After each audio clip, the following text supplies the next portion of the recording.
ఇంకోటి కూడా జరిగింది. ఇవాళ హైదరాబాద్ క్రికెట్ టీం కూడా ఫైనల్స్కి వచ్చింది. అంటే రాజీవ్ గాంధీ స్టేడియంలో ఆడి వాళ్ళు ఎక్స్పర్ట్ అయ్యి ఇవాళ ఫైనల్కి వచ్చింది. తప్పనిసరిగా అది కూడా గెలవాలనేది నా ఉద్దేశం.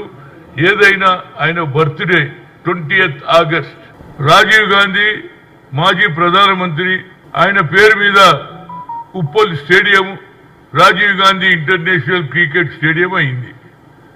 దీనికి కారణం ఏంటంటే ఆ రోజులలో ఉప్పల్ స్టేడియం కట్టించేటప్పుడు కొంత హైదరాబాద్ క్రికెట్ అసోసియేషన్ కొంత ఇబ్బంది కలిగింది డబ్బులు. అది అప్పుడు శివలాల్ యాదవ్, రంగారెడ్డి, శ్రీధర్ వీళ్ళందరూ కూడా రావడం జరిగింది. వచ్చి ఏమన్నారు, హనుమంతన్న మాకు కొంత తక్కువ పడుతున్నది, డబ్బులు ఇప్పియాలన్న. నేనన్నా ఒక షరతు.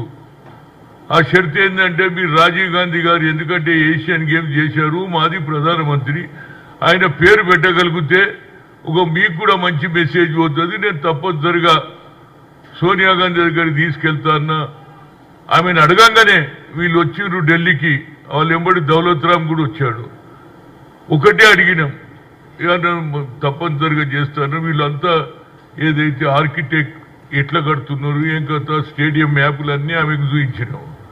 చూపించిన తర్వాత ఆమె అన్నది, సార్ వీళ్ళందరూ వచ్చిండ్రు, హైదరాబాద్లో కూడా రాజీవ్ గాంధీ ఇంటర్నేషనల్ ఎయిర్పోర్ట్ అయింది, అదేవిధంగా రాజీవ్ గాంధీ పేరు మీద ఒక స్టేడియం ఉండాలి అనేది నా ఆలోచన అంటే కొద్దిగా నవ్వింది.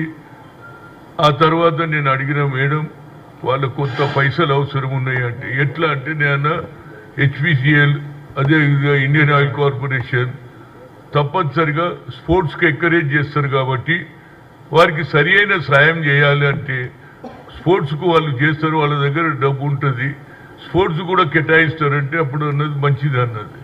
ఆ తర్వాత కొన్ని కారణాల వల్ల డిలే అయింది.